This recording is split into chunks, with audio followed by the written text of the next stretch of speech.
Good evening, wrestling fans from the world-famous AWL Arena in Tokyo, Japan. This is AWL Hontai, episode 397. We are on the road to the Tokyo Dome. The following contest is scheduled for one fall, already in the ring. Emily Nagasaki and her opponent making her way to the ring from Tokyo, Japan.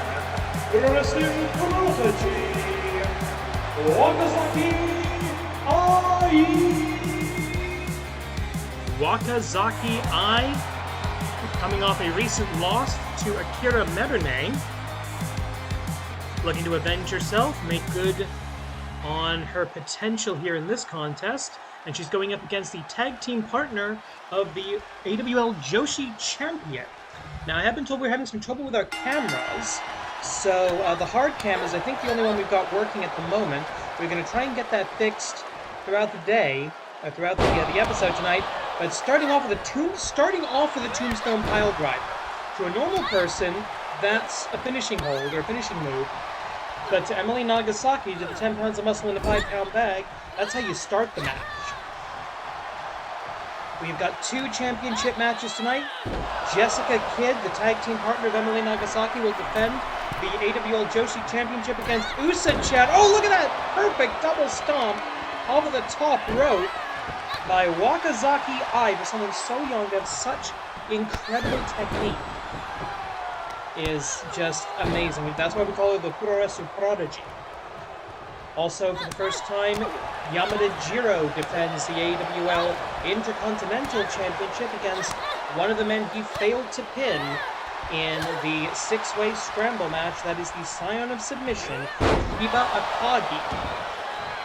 We also have more action in the Joshi division, Shinda Akuko versus MAJIKU 2, and for some ungodly reason, we're going to have a trios match. It's going to be the Unified School of the Tiger style versus TMDK, the Mighty Don't Kneel. All that coming up tonight on the Animated Wrestling League. If any of that sounds appealing to you, leave us a like, leave us a comment, give us a subscribe, and we'll see how things progress throughout the evening. Emily Nagasaki now trying to maintain control of this young Spitfire. The good old-fashioned body slam. But the experience of Emily Nagasaki not going to let her, frankly, give a crap about that. And a bit of a lesson in the School of Hard Knocks. Of course, Wakazaki Ai is a graduate of the AWL Dojo. Emily Nagasaki got to fly to a double stomp of her own, but Wakazaki Ai managed to get out of there just in time to save herself. And if Wakazaki Ai can stay out of the corner, I think she's got a good chance. Emily Nagasaki coming in. Wait, nope, rope break. And that's the inexperience. She should have checked for the ropes. Checked to make sure her opponent didn't have the ability to grab the rope. Emily Nagasaki comes into this match 13 and 15 in her AWL career. Into the cover off a beautiful spin kick for the 1, 2. Oh, 2.5. Just barely. The crowd chanting, "We're not worthy." I don't know, I think we are all worthy, and I think we're all blessed and honored to see the rise of Wakazaki Ai. The great thing about professional wrestling is you get to follow these wrestlers on their journey.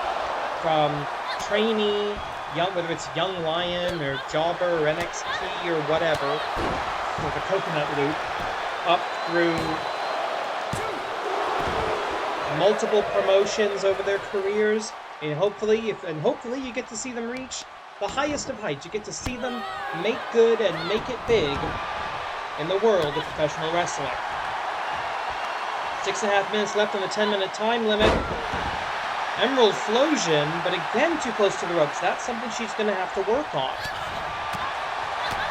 She's going to have to work on ring positioning and ring awareness. She's got the technique, she's got the moves, but she hasn't really put it together into ring psychology. Look at that front flip Hurricane Rana.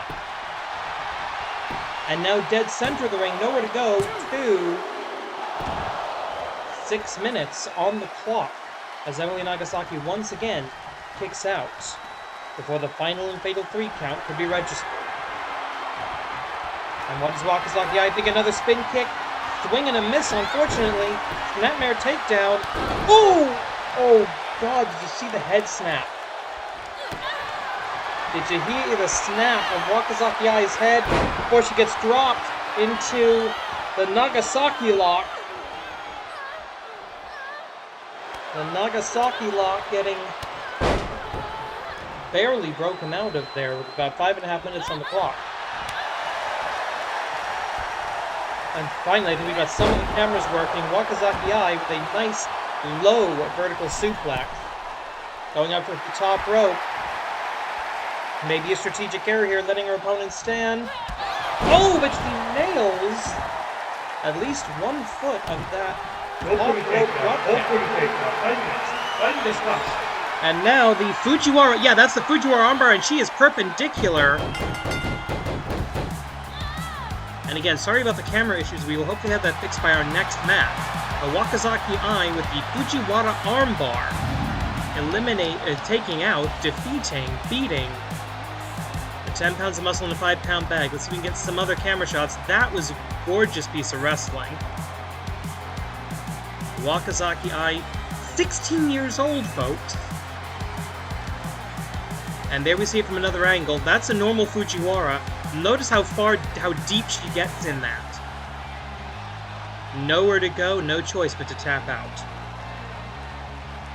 Here's your winner, Wakazaki Ai!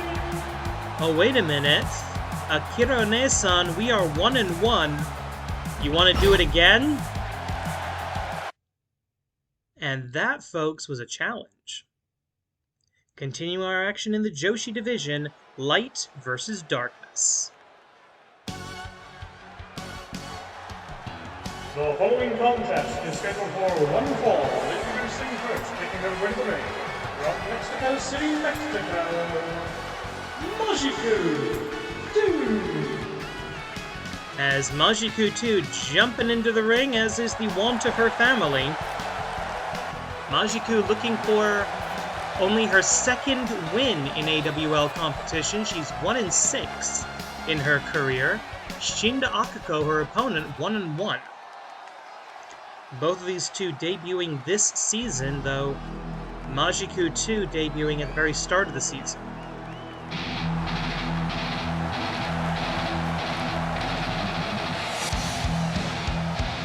The asymmetrical entrance of her opponent, making her way to the ring. From I really don't want to know where,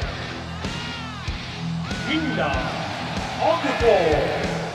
Well, she is from parts unknown, I can tell you that much. But you take a look at this woman, you can tell she's had a rough life.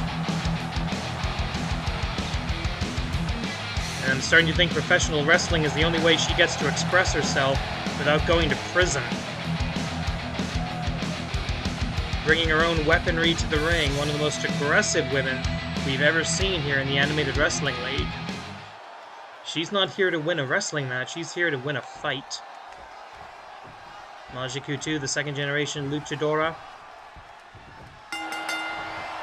10 minutes on the clock, and we do have the cameras working now. Thank you very much for putting up with us there. Hurricane Rana to start us off. MAJIKU looking for position over the top rope. Shinda Akuko holds on. Oh, wait a minute, what is this? Ooh, stunner! Stunner across that red rope, going up to the top. And, oh, swan, no, the knees up, knees right to the spine on that swanton. The referee begins the mandatory 20 count as both wrestlers are outside the ring. I don't want to see this end in a double count out any more than you do, ladies and gentlemen, but it could happen. MAJIKU, the luchadora, and we've got a heavy lucha libre influence here in the Joshi division. Last week on AWL Strong and Free, there was a Joshi Battle Royal. Fully half the members were luchadoras. And of course, a recent influx of Japanese talent coming out of the dojo. The Puroresu style, the strong style. The King's Road even on display here. Beautiful moonsault by MAJIKU 2. He's going up to the top rope. He's going for a big swing here. High cross. Oh! Swing and a miss. That is the youth and inexperience of MAJIKU. Go behind and a hard shot to the inside of the leg. And there's a huge cluster of nerves behind your kneecap. That's why anytime somebody hits you behind the knee, it hurts like hell. Good dodge and counter move by MAJIKU. I think that may have been luck as much as anything else. Now she's going back up. And now, Hikari no Spiralu! That used to be her father's top rope signature. 1, 2... He stopped using it because, frankly, he got too old and his body wouldn't let him do it anymore. But MAJIKU 2 picking up the legacy, as her brother says, the shining legacy of the family. Couple hard shots here, going back up. The Hikari no Spiral worked, and maybe going to the well a few too many times there is Shinda Akuko able to take advantage. And she hasn't really had a chance to turn on the violence. But right here with the Vertebraker, we show exactly how much she cares about the health and safety of her opponent. Many wrestling organizations around the world, that move is banned, and she uses it as a transition. Leg drop, and now the offense once again attacking the neck, the head. The most dangerous move sets, to use a term that I probably shouldn't be using, in the entire wrestling world is Shinda Akuko. Now a neck breaker, vertebraker, leg drop to the throat, neck breaker, running neck breaker. And we also know she's got that pile driver she likes to use. And speak of the devil, there she appears. Pile driver! All of it around the head and the neck of her opponent.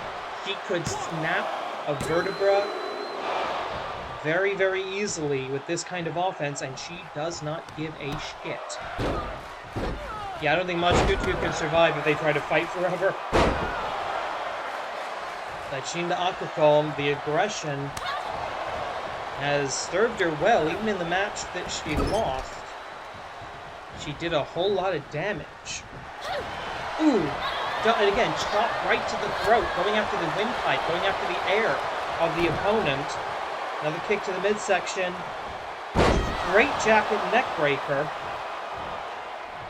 Or a straight jacket cutter if you prefer. Super kick right to the face. MAJIKU trying to pick up some offense here, but she's been on the receiving end for the last couple of minutes. It's only a 10-minute time limit match. But those 10 minutes can feel like 10 hours when you're on the receiving end of this kind of punishment from Shinda Akuko. The evils of death personified sometimes. And going up, and again, and look, she could go for the chest, she could go for the stomach, she could go for the legs with that leg drop, but no, she goes right for the neck. It's a guillotine, and now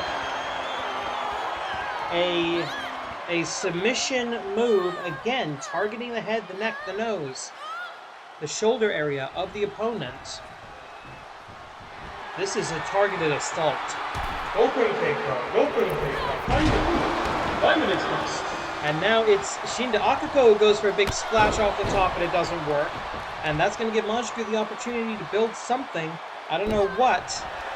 They're trying to take out one of the arms of Shinda Akuko. That's a good idea. Okay, this really hasn't been working for her tonight. She's going to try and hit that crossbody again, I think. No, the drop kick! Perfectly executed. Great pump on the extension of the legs. And again going after the left arm of her opponent.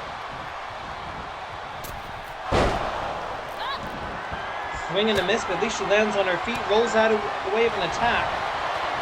And wait a minute, going up! Jumon! Casting a Spell la Mystica! A little spell casting here from the Warrior of Light. Next Generation. But not getting the submission win, but a good quick transition. And that was the arm, the Jumon targeting the arm that she had targeted earlier. And that just pushed past the pain barrier of Shinda Akuko, who's still twitching on the ground. Let's take a look at some of that action if we can. Hikari no Spiraru. Rare that we get to see that move in the AWL anymore.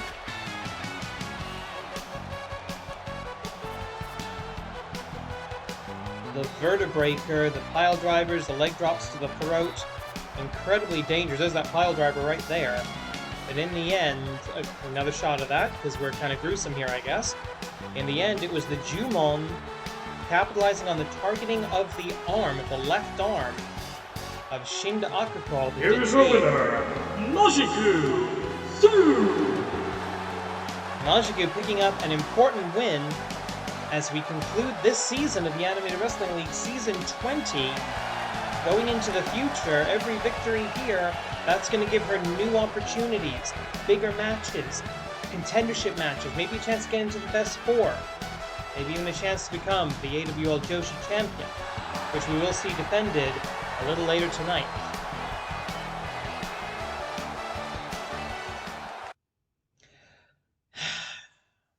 Well, Zack Sabre Jr. is a cheating pile of crap, and apparently, miraculously, he has friends. Yeah, I don't get it either.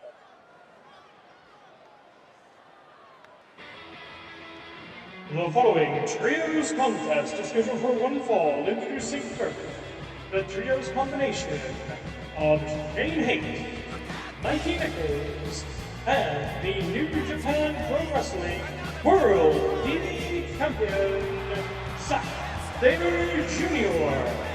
Together they are TMDK. The mighty don't kneel, and there's got to be something wrong with the screen, because I'm pretty sure I wouldn't put that on any wrestling show that I'm in charge of. Okay, can we fix this, please? Can we fix the Trio's entrance? TMDK, Zack Sabre Jr., the most recent, well, one of the most recent converts to that team after the breakup, the acrimonious breakup of Suzuki-gun over in New Japan. Zack became the new leader of TMDK, and it brought him to the television championship. Introducing first, making his way to the ring from the Gunfights Rule of the Tiger style, he is the reigning Animated Wrestling League Grand Champion, Black Tiger Justice. It was supposed to be a friendly contest, accident. Zack Sabre Jr. has been taking that NJPW World TV title all around the world, the Ring of Honor, to, well, mostly Ring of Honor. And we were supposed to have him here, supposed to be a match, champion versus champion, non-title. But no, Zack decided he was going to jump the AWL Grand Champion from behind, something we don't do around here. And he still lost. But Black Tiger Justice insulted this outsider, this invader, pulled that kind of nonsense. That led us to this trios match. Now I'll point out, these guys don't have AWL contracts.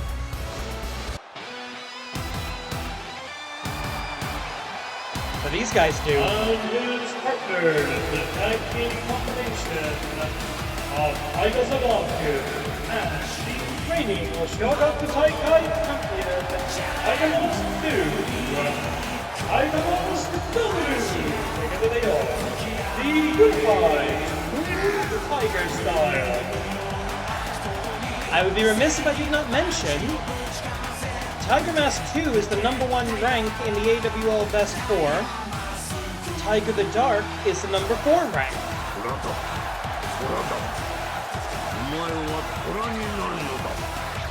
You will become a Tiger, and if Black Tiger Justice wants to keep his belt in the near future, he's going to have to face his mentors one-on-one with the gold on the line. And we'll see just how far the young Tiger has evolved. But right now, it looks like Yeah, now notice the difference here. Black Tiger Justice starting us off, the champion taking the lead, whereas the champion on the other team, Zack Sabre Jr., he's going to hang back. He doesn't want any of Black Tiger Justice. He's going to send his minions into the fray against him. For him. They're going to do all the work here. And now that that opening statement is made, now there's the tag into Tiger Mask.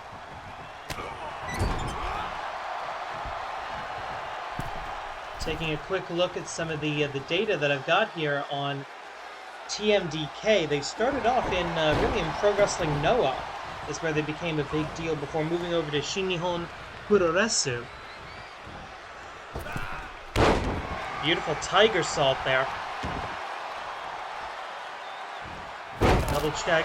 Okay, I'll be honest. I'm having trouble telling these two apart. Which one's Mikey Nichols and which one's Shane Haste? I think... Oh, which is the ugly one?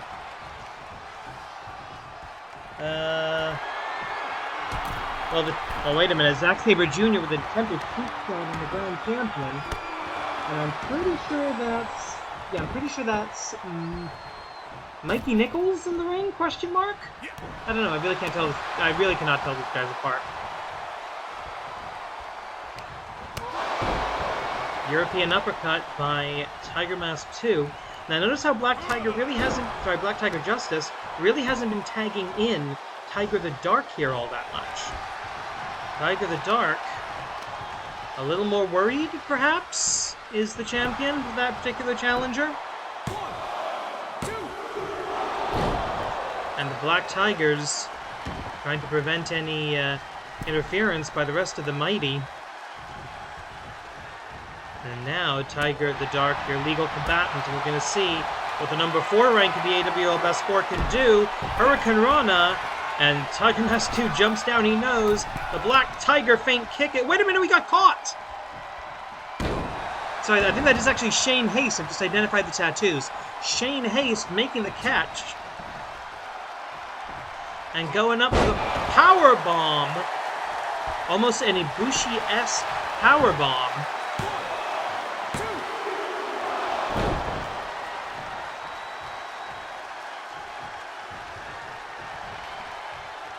And there's the tag to Mikey Nichols.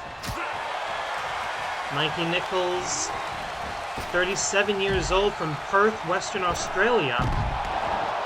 He's about 6'1", 230 pounds apparently. Signature moves listed as Blue Vengeance, a moonsault, and the spin-up powerbomb called the Mikey Bomb, along with something called the Southern Cross Stretch. Makes sense, someone from Australia would do that. We'll use that move. Neckbreaker by Nichols. And right now, these two are basically the filling out the ranks of this faction. They've also picked up a young boy, a young lion that they've chosen to take under their wing. As Tiger the Dark goes for a trifecta, what we call a hat-trick suplex sub-type vertical. Tag is made between the former AWL World's Tag Team Champions as they face off against former two-time Global Honored Crown Tag Team Champions in Pro Wrestling Noah. And to be fair, Nichols with a great head scissors there, taking over and taking down Tiger Mask. And finally, for the first time in the match, Zack Sabre Jr., the legal combatant. And look, he grabs the leg, kicks it, and just the transitions of Zack Sabre Jr. are amazing. He never holds anything for too long. Builds up a quick and easy death lock. And look how quickly he gets rid of it, because his philosophy is, if they haven't tapped out in, say, 6 seconds, transition to something else, because what you're doing isn't going to work. If someone's going to tap out, they're going to do so quickly. Tiger the Dark in. And ZSJ, who, by the way, has told us that we here in the AWL are not worthy of Zack Sabre Jr. and the glorious golden locks that he's recently been seen with, having bleached his hair. Apparently, he washes out the bleach for us because we are not worthy of gold. Open taker. 5 minutes. 5 minutes past. This match, a 15-minute time limit, same as you'll find in any match for the New Japan Pro Wrestling World TV title, 15-minute time limit. And for much the same reason, we want to encourage quick action. And there's a standing Manjigatame by ZSJ, going up, falling down. Tiger Mask, collar and elbow tie-up. The backbreaker from the man who won the Oshogatsu Taikai this year by getting back to basic, simple but effective wrestling moves. Such as, for example, oh no, the Sumatran Stomp. A very Zack Sabre-ish move in that he ties his opponent up and makes them regret it, and a quick transition into a cover. 1, 2. The defense not necessary, but the Grand Champion comes in to try and help. As Mikey Nichols getting yeeted out of the ring. And we're back down to the two people who should be fighting here. Going up. Reverse vertical suplex or inverted vertical suplex, depending on how you like to call it.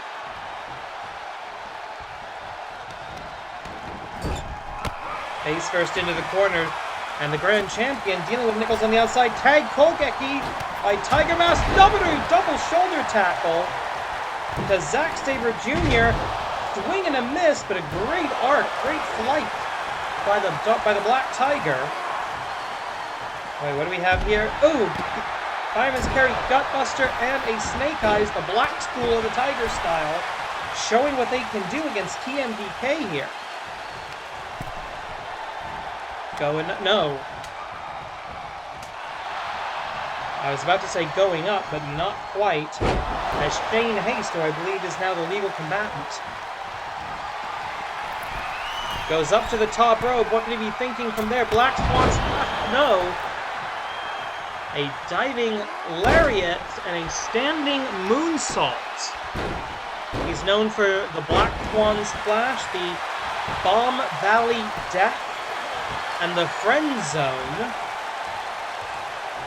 along with his version of a Shining Wizard that he calls the Shining Wizard, but pulls his opponent back into a backdrop but too close to the ropes. The hysterical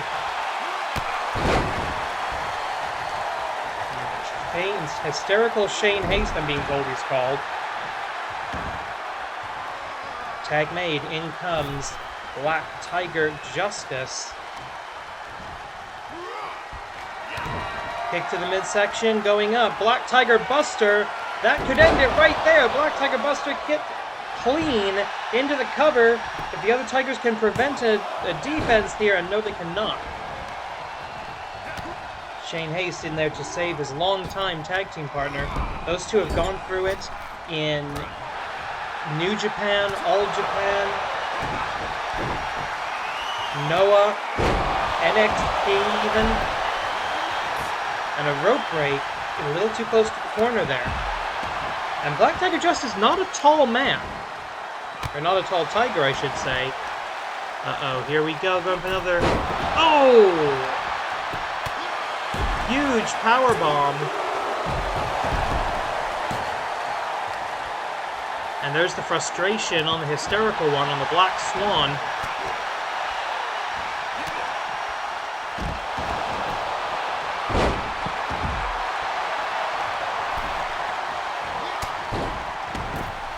Just to give you some idea of this tag team of TMDK, they were in the most recent World Tag League tournament, 7 wins and 3 losses. That's actually pretty good. They didn't make it to the finals, but they did make a good showing of themselves. And now finally we see the Grand Champion and the man who insulted him in the ring together. Back elbow escape from whatever nasty submission Zack Sabre Jr. had in mind there. Going up to the red rope. Black Tiger Justice looking down on Zack Sabre Jr., literally diving DDT!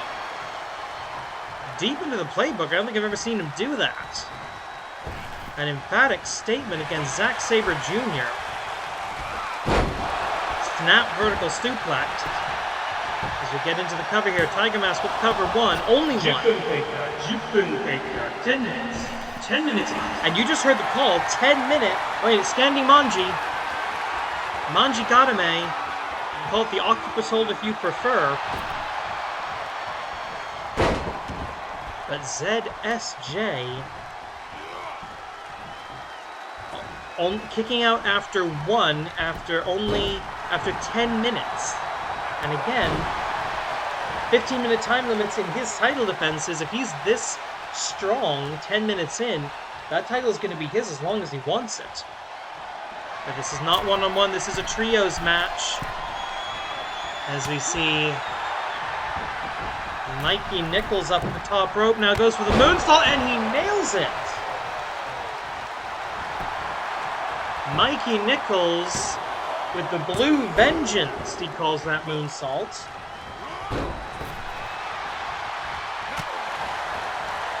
And now we've got 4 men in the ring, and 3 of them are TMDK. I don't want to call them the Mighty, I'm just going to call them TMDK. Less than 4 minutes on the clock now. This could go to a time limit draw. I do not want to see that, but it is definitely a possibility. Rope break, and the referee trying to restore order. 1 in, 2 out. Those are the rules. Oh, Mikey Bomb! From Mikey Nichols. The AWL Grand Champion, who is officially on what we call spaghetti legs.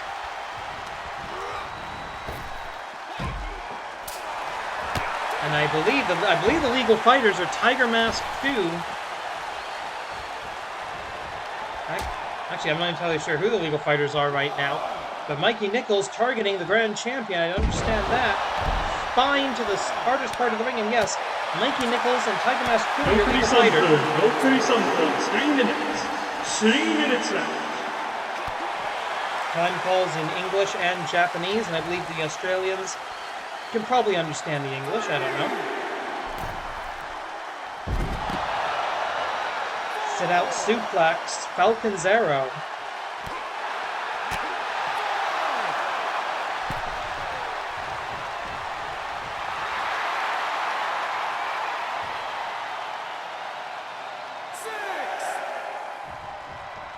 Yeah, Tiger Mask doesn't want to wait. He realizes time not on his team's side here. Face first into that crowd barricade. You can see from that camera shot the metal support struts under that, so that hurt.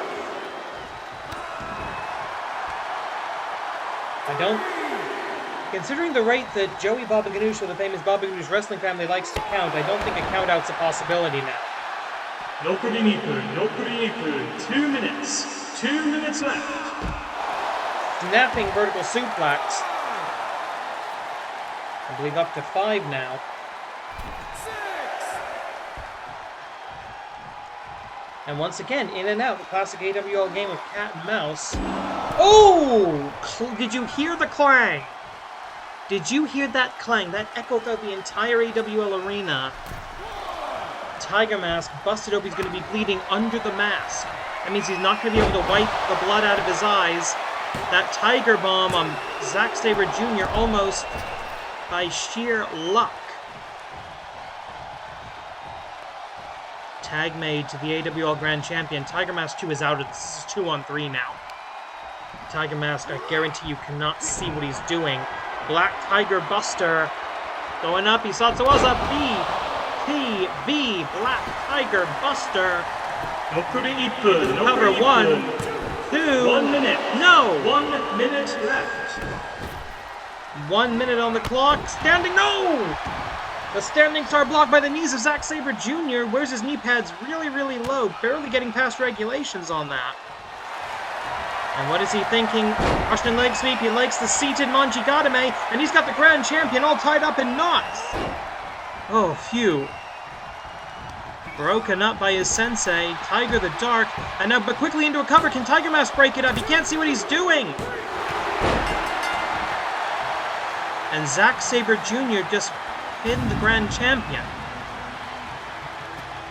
Oh, shit. Here are your winners, TMDK.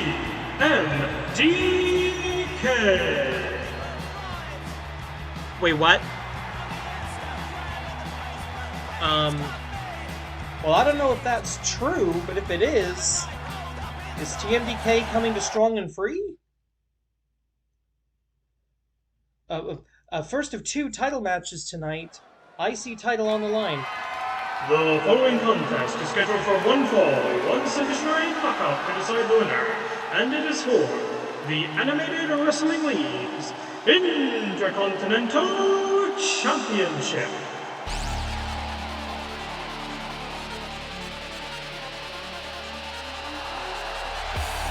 And here you see Chiba Akagi. Now, there were 3 wrestlers that earned Intercontinental title matches by virtue of not being pinned in the title match in the 6-way scramble bout, wherein Yamada Jiro won the title.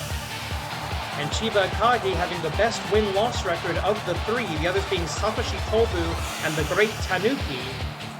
Chiba Akagi gets the first shot.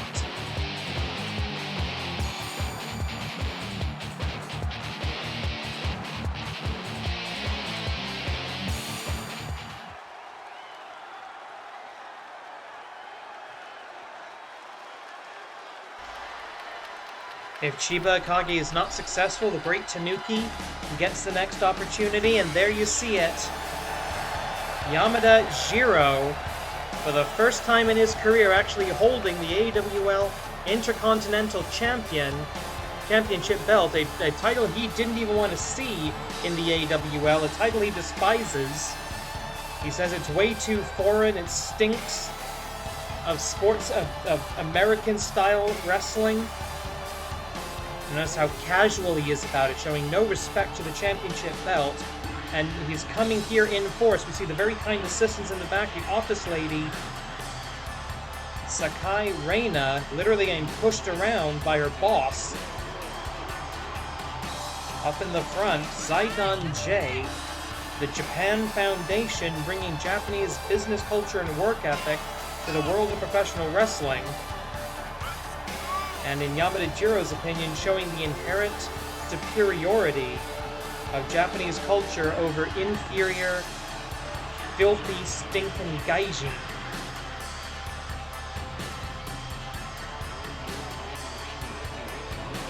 And I hate to say it, he was the last man standing in that scramble match.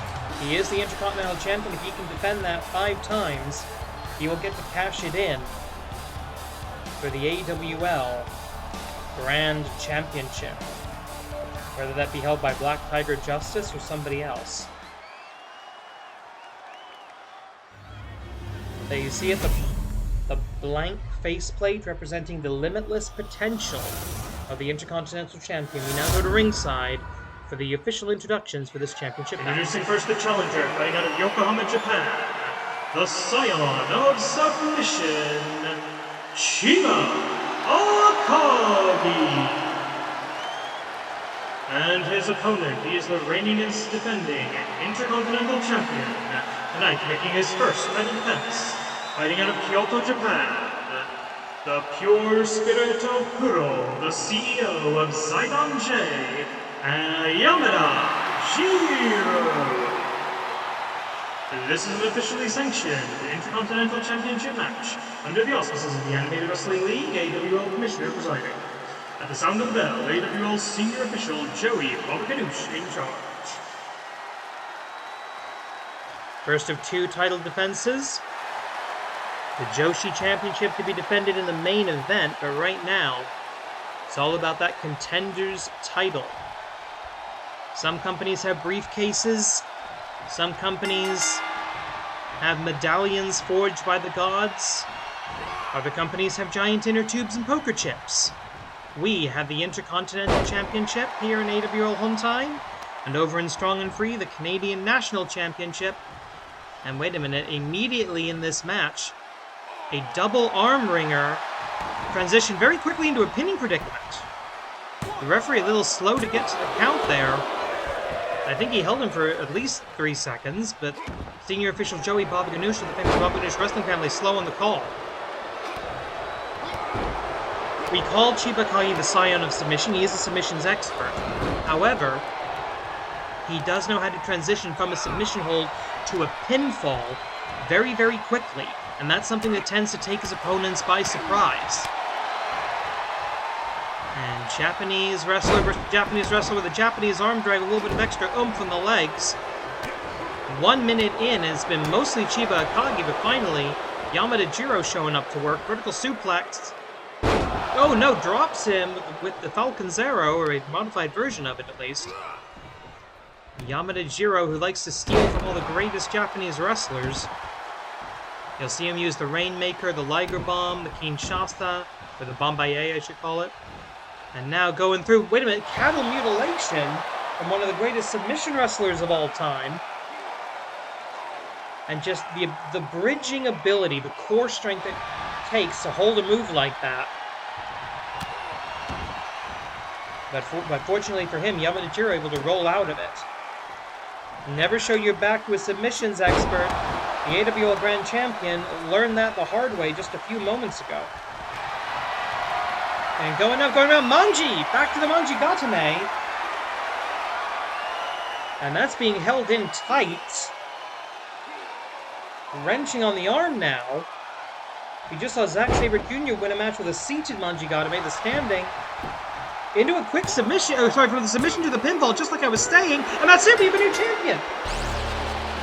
2 minutes and 10 seconds. 2 minutes and 10 seconds. And that's it! Now, like I said, look at this, going from the submission to the shoulders pinned to the canvas. And he would do that one more time after the Manji Gatame. He gives up that hold, and immediately goes in to the cover, and that was it. 1, 2, 3. Chiba Akagi once again the Intercontinental Champion.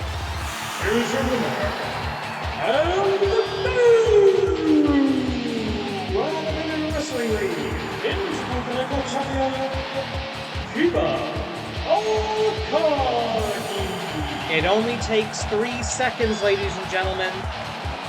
3 seconds coming back from injury to regain the Intercontinental title. The last time he held that belt, he cashed it in and became the Grand Champion. Can he do it again? Main event time, title on the line. It's not been a good night for the champions. Let's see what happens. The following contest is your main event of the evening. It is scheduled for 1 fall, 1 submission or knockout to decide the winner. And it is for the Animated Wrestling League Joshi Championship.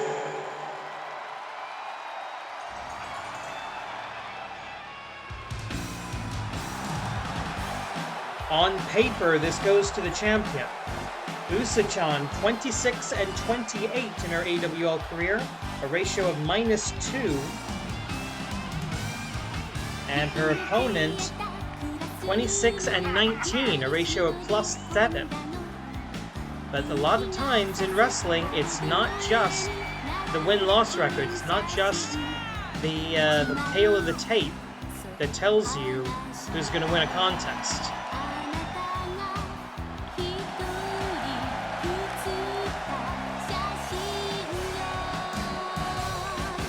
Usa-chan is a 2-time AWL Joshi Tag Team Champion, though she has never held the AWL Joshi Singles title. That could change today. It is the year of the rabbit after all, you never know. Maybe that's going to bring a little bit of good luck to the Joshi champion.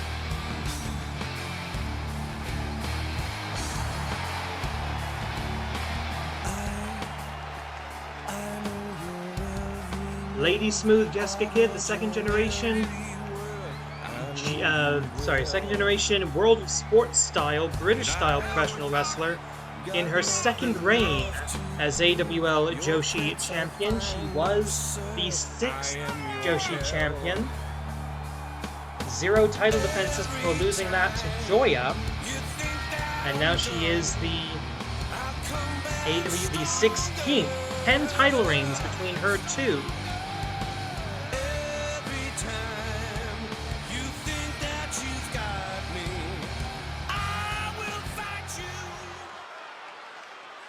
Jessica Kidd looking to put her opponent in the ground. And it's all for that, the signature red leather of the Joshi division. Introducing first the challenger, fighting out of the Warren, Usta-chan. And her opponent, she is the reigning and defending Animated Wrestling League Joshi champion. Tonight, making her second time defense. Fighting out of the United Kingdom of Great Britain and Northern Ireland, the Lady Smooth, Jessica Kidd. This is an officially sanctioned Joshi Championship match under the auspices of the Animated Wrestling League. AWL Commissioner presiding. At the sound of the bell, AWL Senior Official Joey Wakazaki in charge.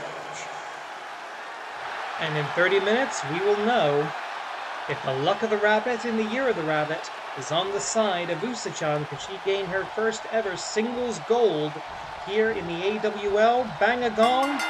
Let's find out. That doesn't even rhyme. Collar and elbow tie-up as Jessica Kidd, more used to the round system of the World of Sports style, not going to have that luxury, not going to have that systemic advantage as she's used to here.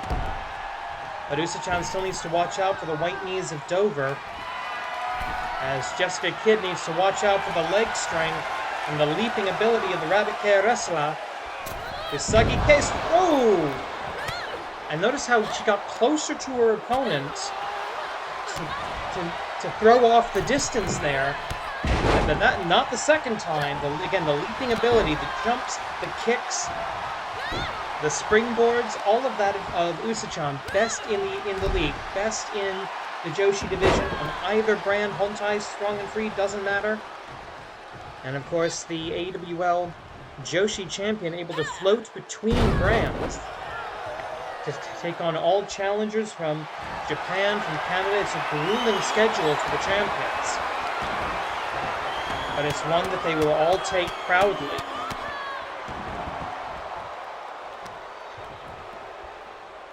Looking for a big stomp, knee drop right to the elbow, and those knee pads. And of course, we do require knee pads for all of our wrestlers, unless you have special dispensation from the commissioner himself.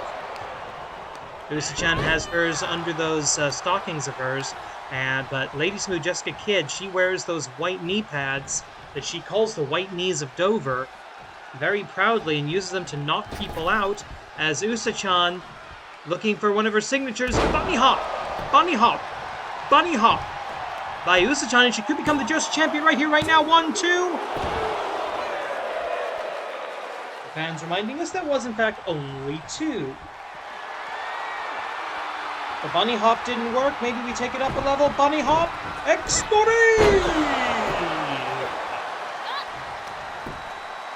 Many wrestlers with numbered moves. That's bunny hop 2, bunny hop extreme. And Usa-chan maybe starting to feel frustrated. She knows she's got the momentum on her side at the moment. And she knows how rare Joshi championship matches are, how hard it is to get into the best 4, how hard it is to make your way up to number 1.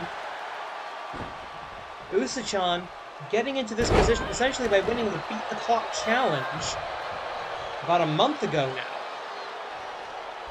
Whereas Lady Smooth Jessica Kidd became the champion by completing and cashing in the Intercontinental title, made her 5 title defenses under the World of Sport rules, and won the belt from Athena Jane, again under World of Sport. And as a result, stands before us as AWL Joshi champion. It's been a while. There have been some short title reigns here as of late, but into the cover here. 1, 2. Very close to the ropes. I thought the ears might have been under the ropes, but it didn't matter. Usa-chan able to kick out of her own volition. Kick to the midsection, elbow drop across the quadricep. Side Russian leg sweep. Or Easter Island leg sweep, we should probably call that.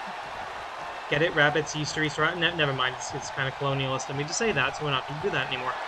I just realized. But now, going for another episode of Bunny Hop Extreme! Bunny Hop Extreme into the cover! They're chanting Usagi, Usagi, and she's got it! Usa-chan! Usagi, Usagi. 2 title matches, 2 brand new champions crowned. It has been a red letter day in the Animated Wrestling League. Here's the winner! And the new Animated Wrestling League Joshi champion, Usa-chan! And there you see it, Usa-chan, the 17th AWL Joshi champion. Congratulations. She's been with this division since the very beginning, finally hoisting the biggest prize in the game. Congratulations. Korede kimarida.